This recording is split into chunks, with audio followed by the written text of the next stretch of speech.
Welcome, coffee enthusiasts, to Brewing for Equity, the podcast brought to you by the Coffee Coalition for Racial Equity. Join us as we embark on a flavorful journey through the world of coffee, exploring every nuance and perspective through the eyes of Black people in the industry. This podcast is a space dedicated to amplifying the voices and experiences of those who contribute to the rich tapestry of the coffee world. We are committed to building a racially diverse and equitable coffee industry. So let's brew conversations, share ideas, and foster a community centered around the love of coffee. I'm Georgina Jarrett and joined by co-hosts Phyllis Johnson and Dr. Tiffany Johnson. Welcome to Brewing for Equity. So super excited for the CCRE's Coffee Coalition of Racial Equity's very, very first podcast. Really excited. And co-hosting with me, Georgina Jarrett, the Education Chair of the CCRE, is... Hi, I'm Tiffany Johnson, and I am on the Education Committee for CCRE and an Associate Professor of Organizational Behavior at Georgia Tech. And I'm Phyllis Johnson, the founder of the CCRE and co-founder of BD Imports. And I am so thrilled to be in this conversation this morning and to kick off our first podcast. There's a lot to talk about in coffee, and I'm so happy that CCRE is creating a space to have good conversations, thoughtful conversations. And who could I ask to be in a thoughtful conversation with initially than the two of you, Tiffany and Georgina. So I'm excited. I'm excited to ask you questions, and I'm excited to answer your questions. Yeah, perfect. So I personally would like to, just for those who may not be familiar with the CCRE, the Coffee Coalition of Racial Equity, and the person behind CCRE, I'd love to kick off with you, Phyllis, just to, tell us who you are. Who is Phyllis Johnson? Tell us a little bit about yourself. We'll start off with that. Yeah, that's a great question. When I think about who I am, I'm always thinking that I'm trying to find that out, actually. I think that's kind of what we're all doing. But I think when I think of the core of who I am, I'm someone who was born into, a complex situation by a single mom in the South. And I think that who I really am is someone who is trying to tell the world that I'm bigger, I'm more capable than you think I am. Mhm. And I think that's who I am. That unfortunately, there's a whole lot of energy put into that. But yeah, I think that's who I am. That's wonderful.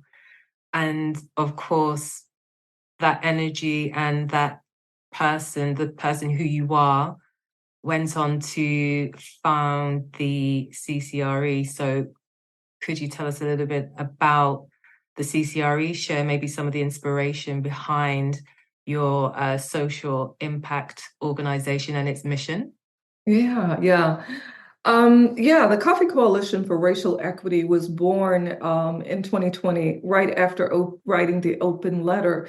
And it was the strangest thing when I look back on that time, Tiffany and Georgina. It was like I wasn't really in charge of my mind and body. I had a lot of thoughts about what was going on. And I realized that I needed to act.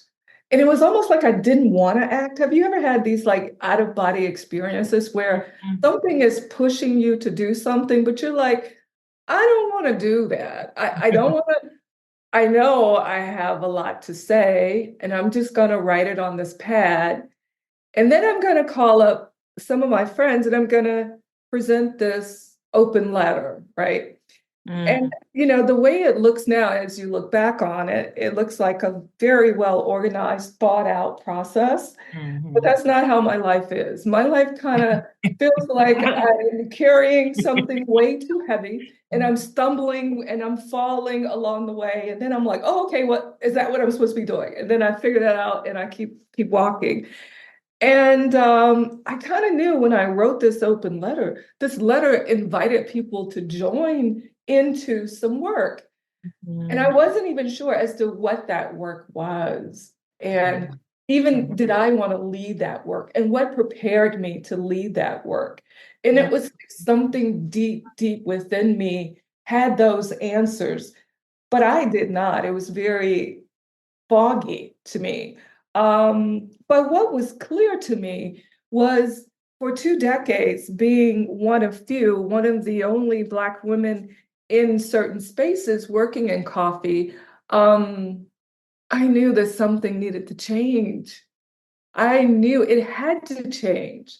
Whatever we thought individually or collectively within the industry as to why that absence was there was beyond our own thoughts. And we need to figure out what caused that and how do we fix it. I had a lot of, I remember going into certain boardrooms thinking, what would Martin Luther King say about this? And just really having a sense of clarity about the work that was needed. And so, yeah, we've been around this is going to be our 4th year. And I love it. I love the work. I love the mission of bringing more awareness and opportunities for Black and Brown people in coffee. For sure. So it sounds like it's been a pretty positive response, you would say, to the letter? Yeah. Oh, yeah. Oh, yeah. I've been humbled by it. Like, how can you write a letter? I was walking in my office this morning. I keep the letter framed it sits on the floor. You really can't see it. And I thought how powerful words can be that starts in I said your head, but actually it's your heart. And how powerful that is. Can move a nation, can move an industry. Resonated with a lot of people. What type of people reached out to you as a result of the open letter? Well, I think the two of you did, right? It took me a couple years, but yeah. Dr. Tiffany a little bit later, but that's I love the latecomers. I love the later comers. I do. All sorts of great, and I got a chance to meet people all over the world. And they shared great stories that, I never would have known. And so it really was about connecting people. What's funny is that there was a coffee buyer from the US. He said to me, I've traveled throughout Latin America, and I've oftentimes wondered why there's racial inequity. There's certain people of a different race doing one job in another group. And I wondered that, in going to coffee conferences, why do we not see diversity? And it was like it was in our minds. It just needed to come out in some format, right? Someone needed to say it, and then we could do something about it. Yeah. It's great the fact I think what I find so fantastic about the CCRE is the fact that it has pulled in so many different people from all various backgrounds, cultures, races. We have such a truly diverse and inclusive mix of folk within the organization, and that's awesome. I've learned so much from all these individuals. It's fantastic. Yeah. I think you learn a lot about yourself too. That's so much fun. And you guys are incredible individuals yourselves. I'm just getting a chance to meet you and to learn about your own journey and your aspirations. And I'd like to ask you a question, Georgina, because when you reached out to me as a Black coffee professional working in the UK, I was so excited to get to meet you. Oh. Because meeting you was this door opening for me that I hadn't even thought about. I hate to say, I hadn't fully thought about. And you've educated me. You've educated me about Windrush. I think it's Windrush, which Yeah. I'm sure most Americans may not even know what that is. Ah. No. Do No, I you? didn't. Why don't you tell us? Tell us Yeah. more. Can you educate me? So basically during the I guess the 1950s predominantly, the British government invited those from the Caribbean over to help during, I guess it would have been post-war efforts where they were in need of people to help with, in various industries where there was a lack of, a workforce. So there was lots of people needed for transportation, for nurses and medical profession and all sorts of work industries. And so they were invited over, and you had an influx of African Caribbean men, women come over from, all different islands, the Jamaica, St. Vincent, St. Kitts, Guyana, all over the place, in order to come over. And they did come over on the ships during the 1950s, and they took up the work that was needed, So yeah, so we had this whole, they called it the Windrush. They had all these people come over during that time, 1950s, 1960s, and also from Africa, not just from the Caribbean, actually, I should say, also from Africa as well. Yeah. So yeah, and a lot of them ended up in some of the cities, Liverpool, London, around where the ports were of the UK, and you may still find some of those communities exist today. So yeah, and we have this great it's called the Black Cultural Archives, where they have lots of sort of documented information about, Windrush and individuals during that time. They've recorded, kept records of, those that journeyed over to the UK during that time period. So yeah, it's quite fascinating. I remember hearing even my grandparents telling me stories about their journey over to England on the ships, and how cold it was when they arrived. They hadn't realized how cold it was.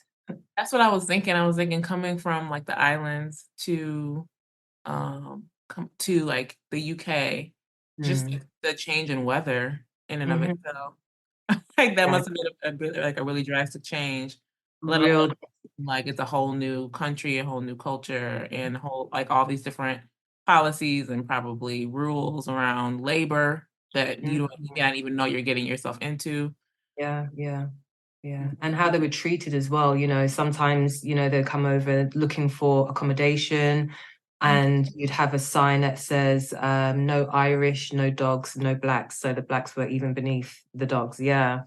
I think there's even a photograph somewhere circulating that shows that. Yeah. It's really, really interesting stories. Wow. Yeah. Real life. Yeah.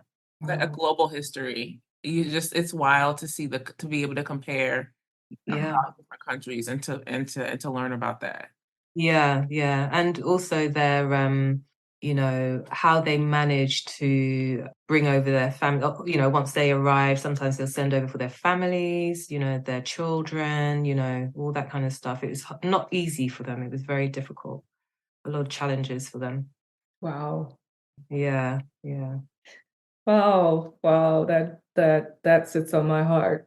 Yeah. So when we think about coffee, Georgina, where are Blacks in the UK and Europe? I don't know if you can speak for all of Europe and the UK. Where Probably part of the UK. Yeah, that's a good question. Yeah. So it's growing, and there are a lot of Black men and women who are taking up space within the coffee industry more so now, or they're coming out of hiding, possibly. And we have some great roasters that are here in London. We've got Perception Coffee Roasters. They're really cool. We have Little Coffee Company. It's a great brand as well. We have quite a few that are existing, and we have quite a few individuals who are becoming qualified QAs, and we have those that have started up their own coffee stores and coffee shops. I know quite a few in London now. They're growing in numbers and they're doing amazingly. Wow. Yeah. Whereas I think before, maybe 5-6 years ago, there weren't that many. I could probably count on one hand. But now, even say attending some of the coffee festivals here in London, I'm starting to see more and more people that look like me, which is fantastic. Yeah. So we're in roasting, coffee shops, retail outlets, brands are starting up and getting their products out there into some of the really great department stores now. So yeah, it's getting there. Yeah. Exciting. Can we compare that to the US? What's it like in the US according to what you've seen, Phyllis? In terms of Yeah, it's like we are in turbo mode and I love it. Yeah, CCRE has this campaign this month, Strong Black Coffee, We See You, and we're highlighting many Black coffee professionals within the industry here in the US.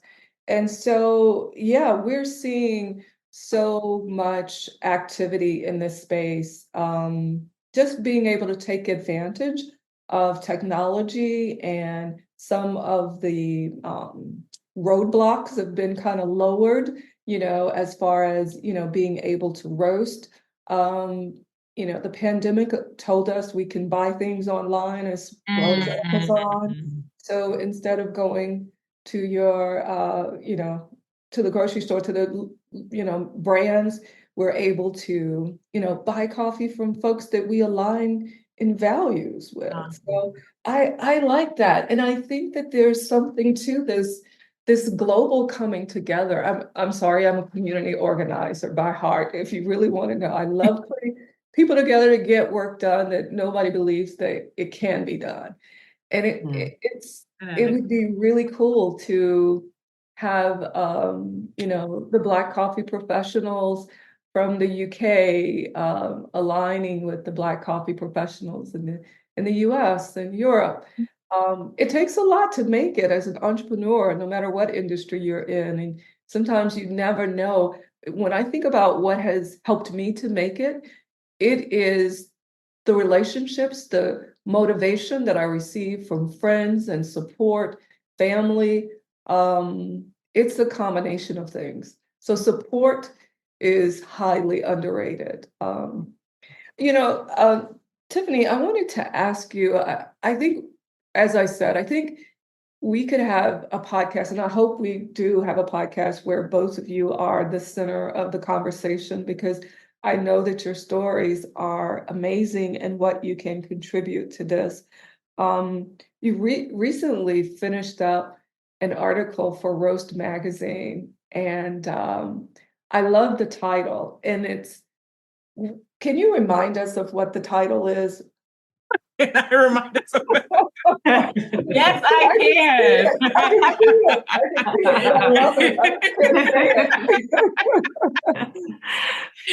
can. It's Black Mattering in Coffee.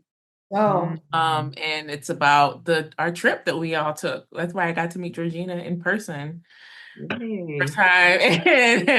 But yeah, it's about our trip that we all took, and the ways in which I was reminded of Black mattering, like the ways in which Blackness matters without like any contestation or any question whatsoever on that trip. Yeah, it was really helpful. It was a really powerful trip for me in many ways. Like I learned so much. As I would consider myself a newbie in the coffee industry. So I learned so much about I'm more of a tactile, experiential learner. So being able to go on that trip, I was able to I was able to see more clearly all of the ways in which a coffee supply chain works, and understand the amount of people and relationship building that happens throughout that process. And I could also see how it could easily become rapidly inequitable, rapidly a process through which Black lives are forgotten and don't matter. But on that trip, there were some examples and experiences where it really felt like I was back at home with my mama and my grandmama and my aunties, and they were on the table sipping coffee. So I really appreciated that. Yeah, I mean, yeah, that kind of like you said, Phyllis, I learned a lot about myself and my own kind of thought processes and assumptions, while being on that trip. So yeah. Oftentimes we think we're out here doing different sorts of work to sway the masses and the public and to change ideas, but it really is us that we're working on. that's right. So, Mhm. That's right. Isn't it amazing being that, you can spend so many years, as you said, in the coffee industry to realize that actually we don't know anything at all. Like I'm always continuously learning something new about coffee. And I Yeah. think, and that trip definitely gave me a new sort of appreciation for coffee and, how it actually arrives, in my cup on my table, and that I'm able to enjoy it. I think one of the things that really touched me the most was some of the stories that some of the farmers told as well, which was quite cool. Yeah, really. yeah. Yeah. Yeah, I think it's for you, Georgina, who has worked in coffee in the UK for quite a while as an educator. You've probably seen this idea of storytelling, how we like to tell the stories of farmers, and you, Tiffany, as well, where you go, okay, that's a great story. But when you go to those farms and you sit down and you meet with the people, you come to realize that there's no way you can tell their stories, or it can be translated um, in a way that is as deep and meaningful in their own lives, like fourth generation coffee farmers. Many of the Black producers, they are not in fourth generation, they're in the first generation. So they're very vulnerable. So the thing that you're talking about is a global thing for Black people that are in the diaspora trying Mhm. to build a life in this industry. Yeah. So yeah, That trip yeah, it feels like a milestone trip. There was like a pre-Brazil with and post Brazil in terms of just understanding how things could be. It's just like the way you all organized and orchestrated that trip. It just felt like there was like so much relationship building that was cultivated throughout the time. If we were like creating our own little universe, it felt like on that trip yeah, where there were a different set of rules around yeah, how to be in relationship and do business at the same time. Mm. And yeah, I learned a lot. yeah. Well, thank you for doing that. Yeah.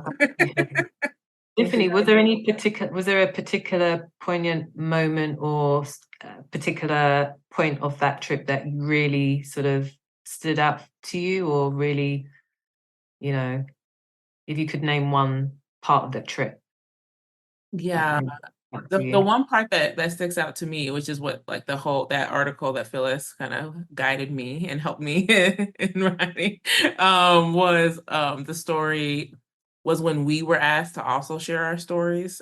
Mhm. That to me felt like a pivotal, like I felt like an embodied like shift in that Yeah. moment, where it was like, yeah, everybody's gonna tell their story. Everybody's gonna get up and talk. Like, come on. And I just felt like and I didn't know, because that was my first time on an origin trip. I didn't know what that was. I just knew for me, I felt something like about about sharing about myself. I felt like, oh, like people are going to be able to evaluate me a little bit more. The more that I share with somebody, the more I tell my story with somebody, the more material I give them to evaluate me. And that stuck out to me a lot. But I think that also helped to forge more deeper relationships, especially with like across the different groups that were traveling together. For how many days was that we were traveling together? Uh, 10, so 10 to 12 I, days. yeah, I 10, don't 12 know. days? How many 700 miles? Something like that?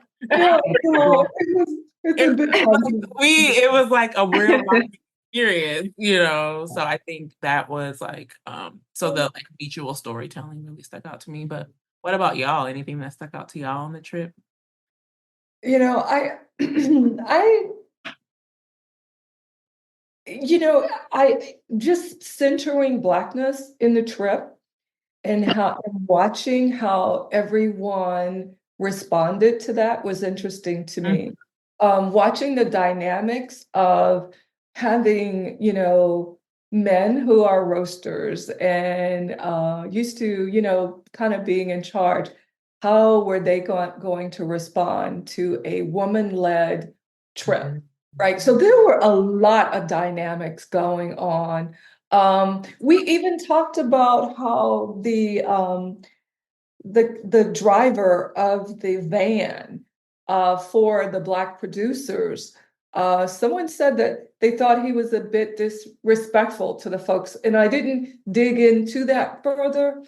But the thing is that maybe he wasn't used to driving around over, 700 miles, a group of Black farmers. He himself was Black, right? I didn't investigate that. So there were so many little changes and shifts in in during the trip. So always watching out for that. Like when will someone want to take the reins? Because of my gender, because of my race. Because when I look at myself and I think about what some of the challenges that I've experienced in coffee is, if I had one word to explain it, I would say doubt. Um, and doubt comes in when you're one of few. Why would you think you could do this? As if jobs opportunities are based on gender, yes, we have different physicalities and whatever, but I think, just watching all the dynamics of relationships that are seared into our heads, that go beyond what we think we believe or act on. Yes. Agreed. I'm really excited to read your article, Tiffany, once it's published. I'm so excited to read it. Can't wait. And but just to give like some of the listeners a bit of context about the trip, can you explain what an origin trip actually is and what this particular trip was about, and how did the farmers come to be on this trip with us? Yeah. It was The article. You were explaining what the article was about. Oh no, not the article. Just for the listeners. Trip. Just I'm sorry. Yeah. The trip in general. Just, I organized the trip. I guess I don't know. It's been 25 years, guys. Okay. So yeah, the trip kind of, how I was talking about initially, how it feels like I live this life of stumbling around and doing things. I'm sure my life is very intentional. But a couple years ago, one of our good long-term buyers of the coffee from the program had asked, are we going to go to Brazil? And I thought, oh gosh, okay. And I went ahead and planned this trip, and that was in 2022 was our first trip, and so that kind of gave us a basis of what we wanted to see and how we could make it better. And I just committed myself, even in addition to the work of CCRE and running my company, BD Imports, I committed myself to ensuring that this was a trip that offered the best educational experience possible to anyone. And so it was a lot of hard work, but great support, great team in Brazil with some wonderful ideas. Josiane Coachram and Miriam Aguirre are just incredible folks. Nate Picciotto, one of the producers, we all came together and we just said, what would be the best experience? And we just kept asking questions and we kept building and building. And so when we showed up there, it's so funny because I said, we're not going to the same region as we went last year. We're going to go to a new region. And I said, I think we're going to have about 3 or 4 spaces on the bus that some of the farmers can join us. So can you ask, what producers would like to go with us on the bus? And they came back with a list of 16 people. And they said, we're getting our own bus and we're going with you. And I'm like, okay. Love it. So yeah, that's kind of how it turned out. Yeah, just not trying to guide it too much, but let the ideas flow. And it was a great experience for all of us. And as we talk about the work of the CCRE, and I know that one of the questions happened to be how has I seen or been engaged in building equity in a supply chain. It is the program, it is the trip that we've been talking about. But I can tell you when I thought about the CCRE, here's what I thought about. I thought that as coffee folks, we always want to go out and fix the world. We always want to go out there and say, okay, you guys aren't treating your women right. I mean, I've been a part of that, working on gender equity programs in East Africa. There's enough work here, y'all. There is plenty of work here for us to do. So I really wanted the focus of CCRE to be home. And that had not been the place for me where I had put forth my effort in trying to build social change. It had always been on the grounds of some other country under some other government that wasn't treating their people well, or, whatever. And CCRE is about let's fix us because we got some stuff. I do believe that if we focus on us, then all that stuff out there will come together better. If we build a more inclusive community of coffee here in the US, alternatively, the supply chains are going to change. Because as one of few Black women working importing, I've helped to build a diverse supply chain. So it will innately change. But that's why I think we have to focus on us. What's that saying when you, what was it? Instead of looking to the world to change, you have to change yourself first. I can't remember how the saying goes, but yeah. That makes a lot of sense, what you just said. Yeah. Start at home. Start at home, yeah. Yeah. Can I ask a follow-up question to that question? I know because one of the things that I really have always appreciated about working with the CCRE and with and being on the trip to Brazil was the focus on history, like centering on Blackness and focusing on like the history around whatever region we're in and how like it came to be, so that we have like a context to understand like the present through the history. So I was wondering, when you're talking about like starting at home and addressing some of the challenges at home around equity and inclusion in the coffee industry, what's some of the reasoning as to like how did it get to the point that it is in this country when it comes like around coffee, and like inequity in terms of who gets to reach certain roles in the coffee industry, who gets to be promoted into above the like barista role, and who gets to even become a barista in the coffee industry, who gets to become a roaster in this country, who gets to become an importer and exporter, all of that. Yeah, that's a whole podcast in itself. I don't know. I have spent a lot of time thinking about it. I think the challenge is universal. When you look at the coffee supply chain, there are a lot of people who are operating on both ends of it. There's massive amounts of producers, there's massive amounts of folks in the service industry. Those two parts of the industry tend to house lower wages. And so then you have everyone throughout the supply chain. That starts to be, and we hear the term and we hate the term gatekeeping. But when there are fewer opportunities, and then you add in a lot of coffee companies that have come into the U.S. or from immigrant families, right? So they've built family legacies that are in their fourth and fifth generation now, right? So they are way ahead. They have investments in equipment that can supply large industries to build wealth, right? So they are way, way ahead. Hundreds of years, it feels like, ahead in wealth building and knowledge. And so I think that for many of us, agricultural products, coffee, it's kind of a hidden thing. It's something simple. It's something, so we think, if we're consumers. Yeah. It's something that's just a part of our day.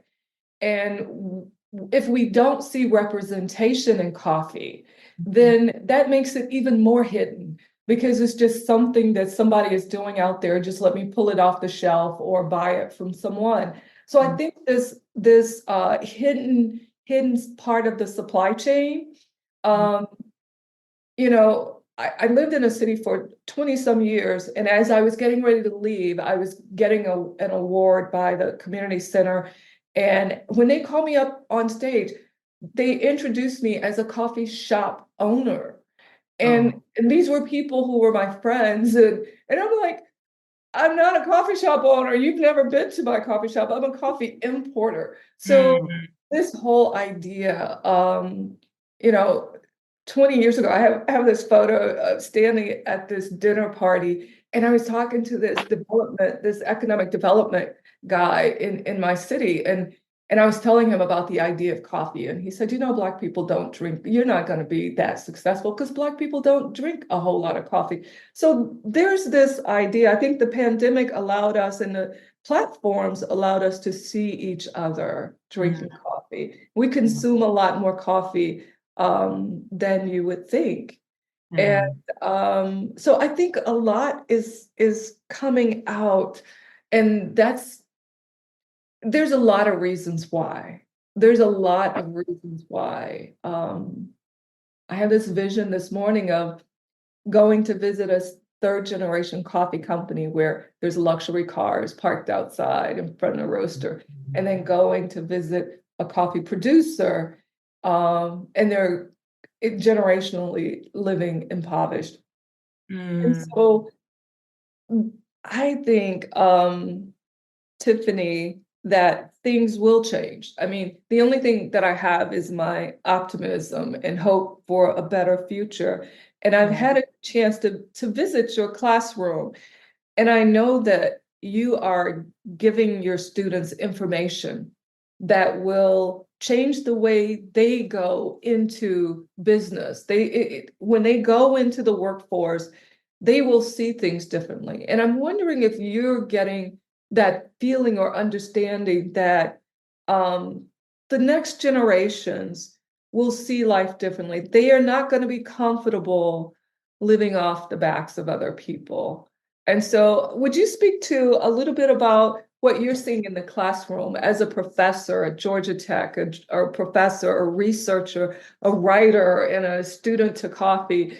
What are you hopeful of or seeing as you tell sort of a different story to your students? Yeah, I feel like every time I'm in the class, this is my second semester, so teaching the class with a focus on the coffee industry. And I'm creating new materials based off of some archival work. I got a small grant to support some student workers to come and help with archival research and things like that, to kind of use the specialty coffee industry and the coffee industry as a whole as like a context to understand work equity and wellness. And every time I'm in the class, we're getting ready to do like our first experiential exercise based off of this. And I'm going to send it to you all so you all can see it and give me your feedback too, the PowerPoint slides. I'm always like, I'm like, I feel like I'm learning right at the same time as the students are about like, oh, maybe I can do this other thing that's like a part of my work differently based off of what I'm seeing in the coffee industry. So for example, the entire class is focused on like, how do we do sustained equity work? Like, how do we do the work of creating sustained equity and at the same time sustain ourselves in the process? Mm. That's the trick. And that's, I think, for me and for like the people I grew up around, and the people that I've been doing research projects with and studying, that's the challenge, is doing the work and sustaining ourselves at the same time. And so what we first start out with doing is learning like key words and definitions around, kind of like we did last year at the SCA. What does diversity actually mean, and what are the outcomes associated with it? Same thing with equity, same thing with inclusion, et cetera, et cetera.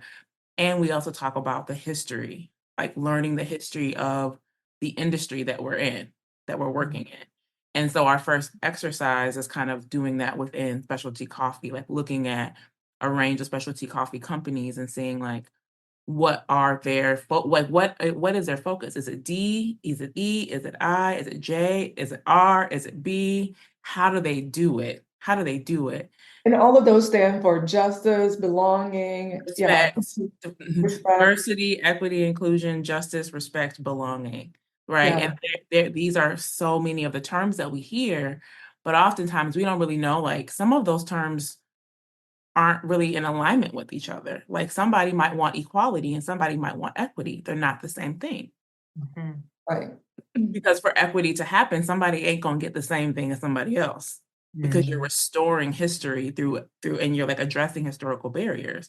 So that might mean somebody else gets an additional resource to restore the barriers and to like reconstruct the barriers that are historical. Like, so we have to understand that equality and equity aren't the same thing. And that's how we can at first begin to do work together that's sustained equity. We have to understand like, what is our actual goal?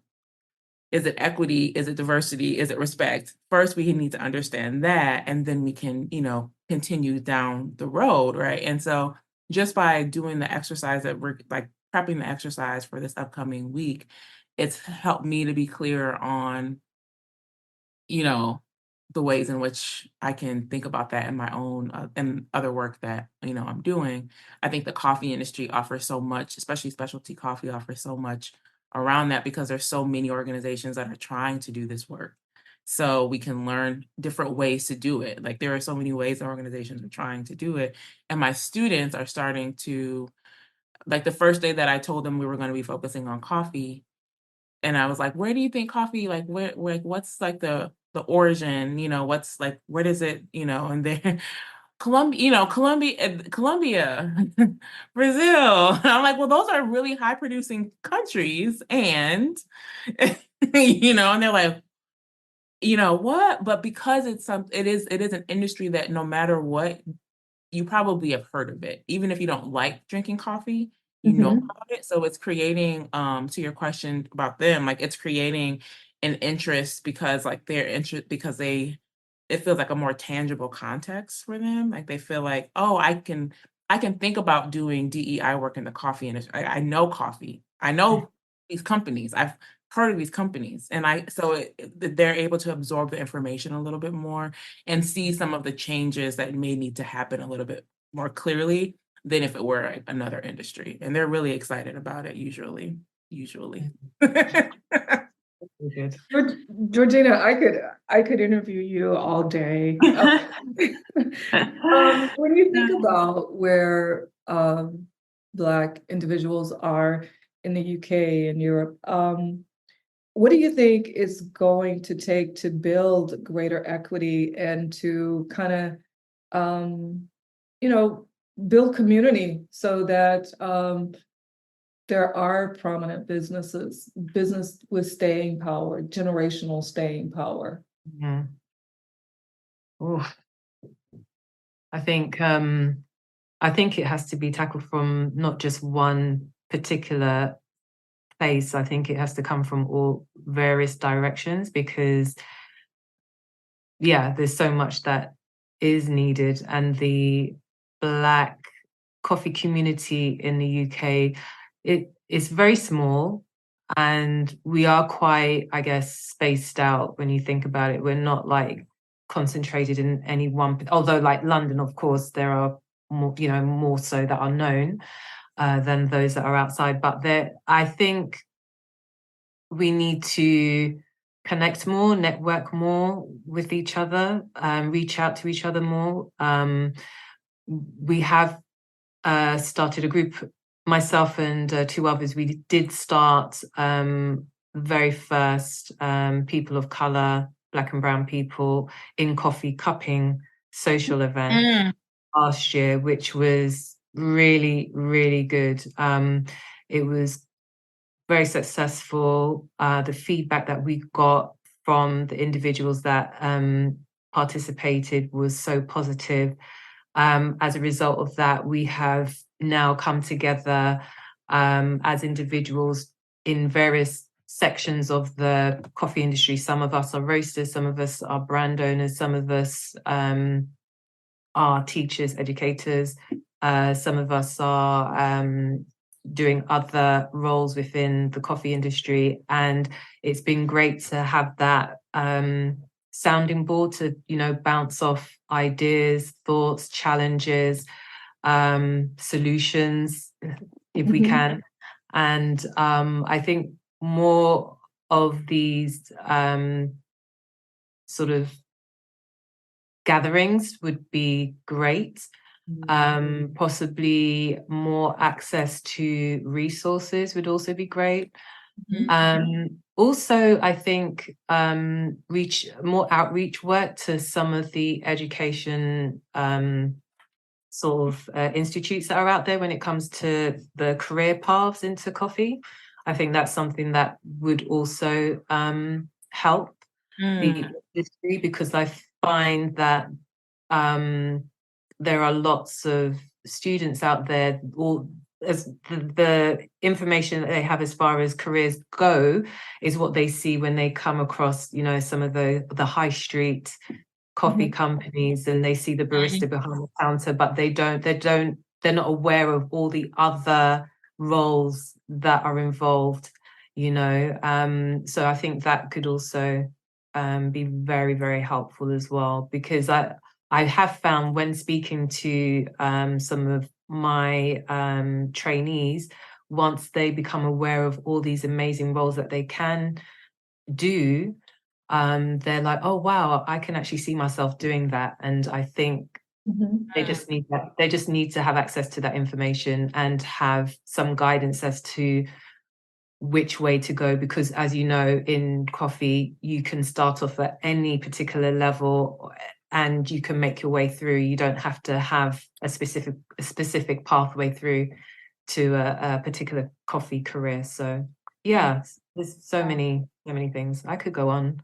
I believe that for folks that have not been in coffee for generations, that when they come to an industry, they can see the gaps and then they can be creative. And I strongly believe that there are opportunities and career paths and functions that currently don't exist. By inviting more people in creatively, especially people who are highly creative, they're going to offer new solutions. So I'm not totally fixated on exactly what we're doing now, because that isn't working quite so well for everybody. I'm interested in the new ideas for new pathways, new opportunities. What are we missing? Yeah. What are we missing? How do we?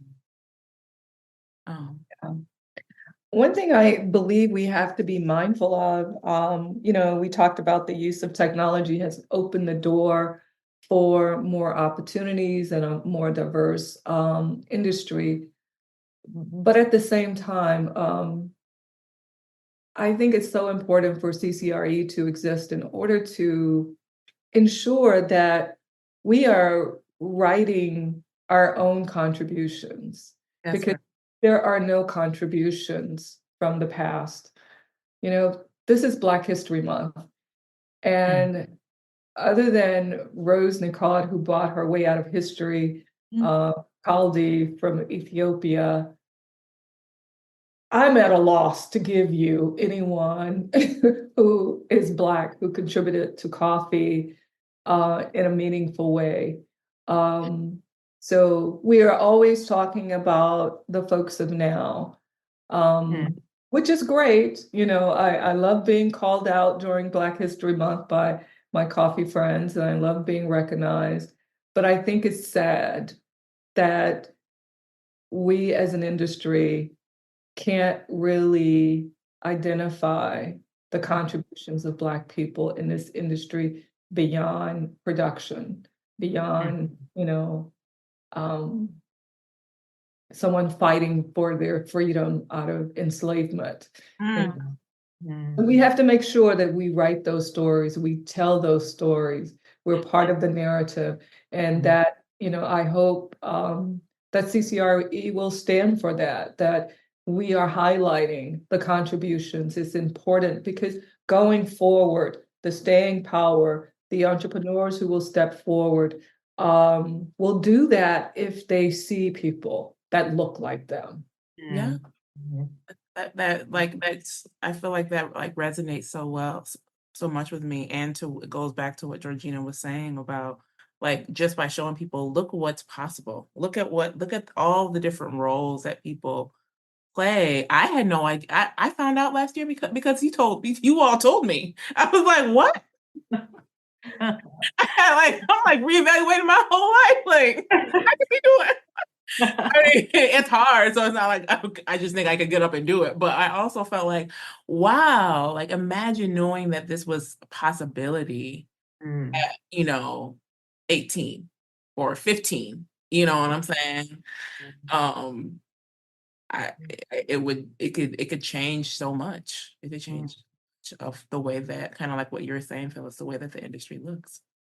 Yeah, that's why one of the things that we do at Little Coffee Company is to really tell the stories of our individual farmers. Like we know our farmers by name. We have that type of relationship with our farmers, and we felt it really important to actually say, no, this lady right here, she's the one who put these, got these beans together that you are enjoying right now, and we tell the story of that particular individual. It doesn't. One of the things that we try not to do is make it one of those sort of sad story type of thing. We want to be able to show all sides of the farmer, not just to use it as a promotional tool to sell more coffee. You know what I mean? I think that's really important as well. And I think Blackness helps with that. You talked about the struggle of your people in the UK. We know the struggle of African Americans. And so when we travel to places and we see other disenfranchised people, we know the joy that they have in spite of. Yeah. We also know that we can't go there and be their savior.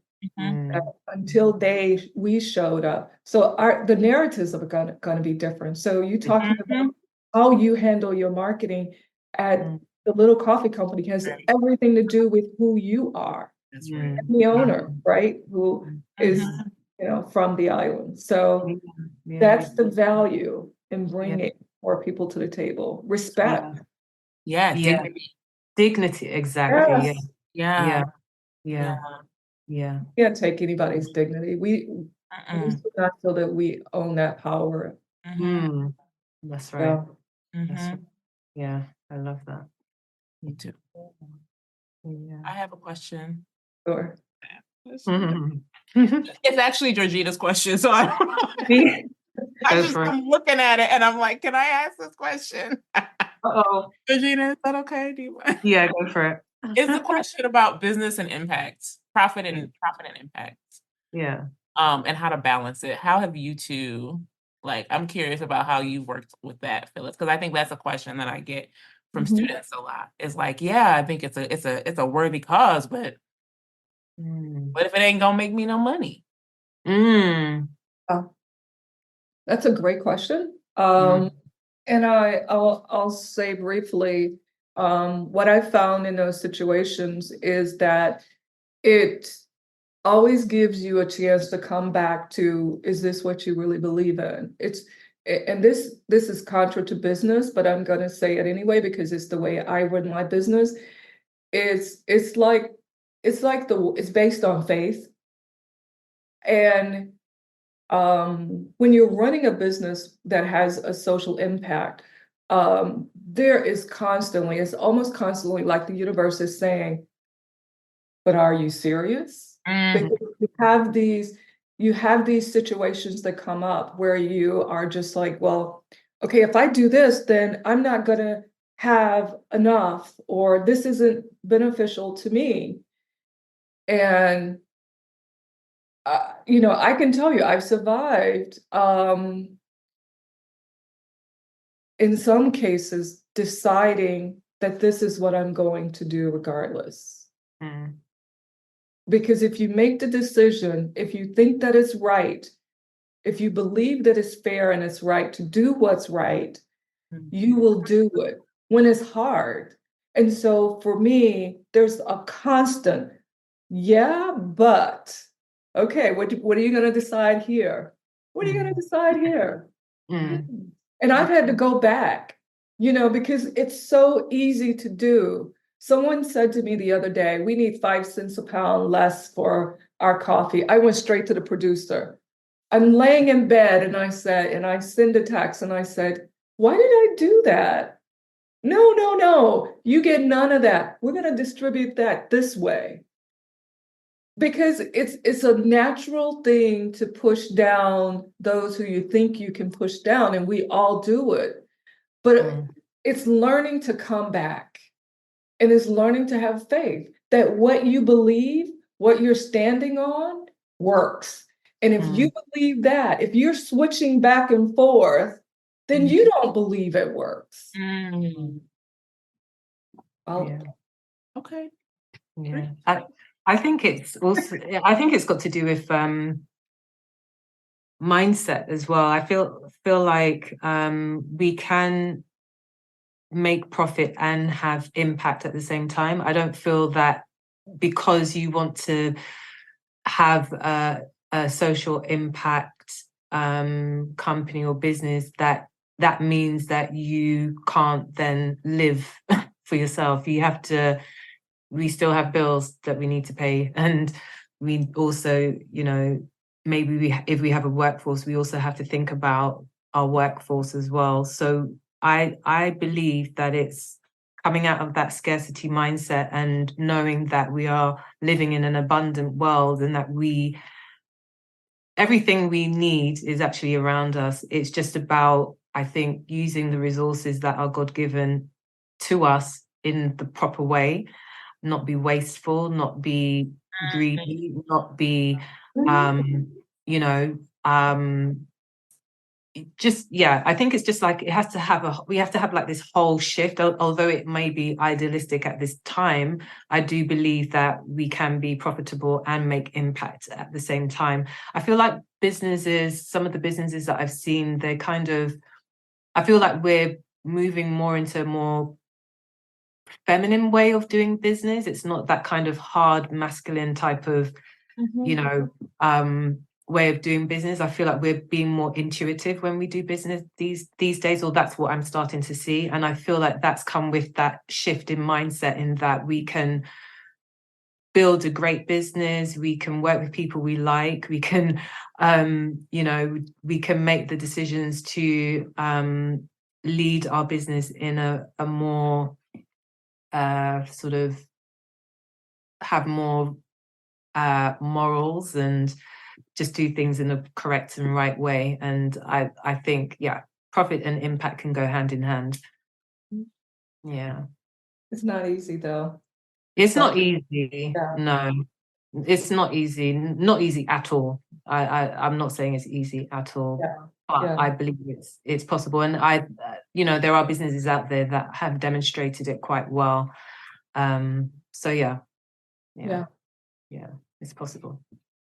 Agreed. Yeah, I think that is the biggest question, especially for young professionals coming out, is you don't need to, you know, you need to feed yourself first. And I think you can do both of it. I do too. I don't know how, I don't have all the answers for how to do it, but I do too. Okay, go ahead, Georgina. Were you gonna say something? No, I was just gonna say, and also with like technology and social platforms and stuff, there's some companies that are making some incredible like growth and really using those new apps and tools really well in order to send their message out, to get the message out there and maintain integrity in their business. So it's a good question. Really good question. I love this reframing around faith and mindset. And embracing more of the versus thinking of like a binary, it has to be this or this. We think of more like indigenous traditions where it's both and, not either or. It's not either impact or profit. It's both of them can coexist. But like you said, that really like struck me is like but also being a good steward of the resources that we do have. So that way we're not being, like you said, greedy, wasteful, et cetera, that really struck home to me, because I think it feels like trying to do both, like you said, Phyllis, can be hard because it's going against the grain of like this like bigger wave that is saying it's got to be either or. Like very colonial mindset of like it has to be either or, that is built into the structures that we have to work through to kind of do the business sometimes. And so saying like, I'm going to work with you, but I'm doing it a different way, it could meet some resistance. That's where it feels like that might be where the faith really has to come in, is because you're going to meet resistance every time you try until people are going this way. And seeing the bigger picture, the bigger long-term picture in investing, making that investment. Isn't that the way though, when you introduce something new that, like you said, goes against what's, I guess, traditionally happened, that it's just that case of educating those, and eventually they can then see the vision. It may take them some time, but I guess that's what happens when you're a visionary person. That's what happens. You can see it, but it's almost like you have to wait for those others to kind of catch up with you in order for them to get it. But yeah. And sometimes when you have a vision, you don't even know that you're not communicating your vision, because it's embedded inside of you. Yeah. Still trying to pull it all out, but you know that there are certain things that you strongly believe in, invest in other people, understanding that it takes time, that you don't benefit, the funds that I get today, if they were invested in an opportunity that helped to advance someone, that moved their generations forward, is that more valuable than me taking X amount of dollars just because it looks good? Yeah. It's a very interesting way of thinking, and I think for me it has to be faith, and also for me it's what feels good, what makes my heart sing, what work, and the work of the CCRE gives me energy. It's very challenging. It is very challenging, but it gives me energy. Yeah. Love it. Could go on. Could go on. But that's what I really like about coffee. When I've looked into the history of coffee and the fact that it was used for connecting back with nature, connecting back with family and friends. That's, I kind of hold on to that thought when I'm, amongst others and sharing in coffee and education and things like that. And wondering what you both, if you've thought about it, see for the future of coffee for Black people in coffee. Wow, that's a good question. Or shall we leave it for another podcast? Another episode. I think so. I think the future is good. I do. Because first of all, it's awareness and opportunity. And there are a lot of companies who may have started or no longer here. There are a lot of companies that are finding their way. I think it looks good. I think there's a lot to examine there, but I think it looks good. Yeah. What about you, Georgina? What do I hope for coffee, for Black folks in coffee? I would like to see more of us in the industry. I'd like to see more of the younger generation getting into coffee and all the amazing parts of it. I would like to see, I think since experiencing the Origins trips to Brazil, I'd love to see a lot more of the younger folk maybe going on some of these Origin trips themselves and experiencing, the full range of coffee from farm to, to retail shelves. That's something I'd love to see for the future of Black folk in coffee. Yeah. That sounds lovely. I Yeah. think it'd be really cool to see that happen. To have Yeah. like Yeah. like a swap. Yeah. Like an exchange of cultural. Aurelia and you, I think we were all talking about that when we were on the trip. Yeah, that would be awesome. Any other questions? Oh, wow. But the future plans, what is for CCRE, and how can people get in touch with CCRE? Yeah. In 5 years, I hope that the CCRE is a force to be reckoned with in the industry.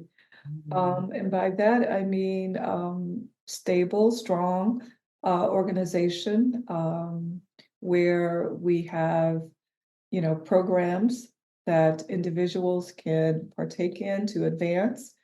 Yeah, I want it to be, I think the vision is to have it be what it needs to be, to always be that voice, to be stable, for it not to be a program is what I'm saying. We oftentimes think of these things that kind of come and go. And if we look at it that way, there's nothing, I don't have the wherewithal as one physical human being to create a business in one generation that can withstand what I see in some other long-standing businesses, or to be that one person or one entity that says Blackness is important in coffee. So I think to institutionalize it is so critical. Business can't do that because they have to function. They have to function as a business. And I feel as though an institution will hold our commitment much longer, more consistently. And I see us doing that. I see us moving to a space of really being that solid organization that is there. Got a lot of plans and a lot of ideas for the future. And so I'm excited to implement even the small plans that we have. So it's going to be a fun ride. This is CCRE is probably going to be my legacy in coffee. As much as I've spent years working with women in coffee, I think that CCRE is going to be my legacy. As much as I was out there, I can't believe home now is the battleground, and it is not easy, but I think we will get there. For sure, definitely. And if anybody, any individuals, organizations are interested in getting involved with the work of the CCRE, how should they go about it? Go to our website, Coffee for Equity, or our Instagram account, Coffee for Equity, and follow us on Instagram, and go to send us an email via our website, or DM us. Just reach out, and we got some good folks engaged in this work. You too are part of it and part of the future. And so I'm excited for it. And I think that we're going to build something really great. I know that we're going to build something great and longstanding. So, yeah. Awesome. Thank you. And Tiffany, if anybody wants to hear more about some of the research that you're doing, how should they get in contact with you? I was like, I don't know, but I do. You can go to my website, www.tiffanydawnjohnson.com. Awesome. Thank you. We're going to start believing in ourselves. Yeah. If anybody wants to get hold of me, they can do via the CCRE Instagram as well, and also Georgina at coffeeforequity.org.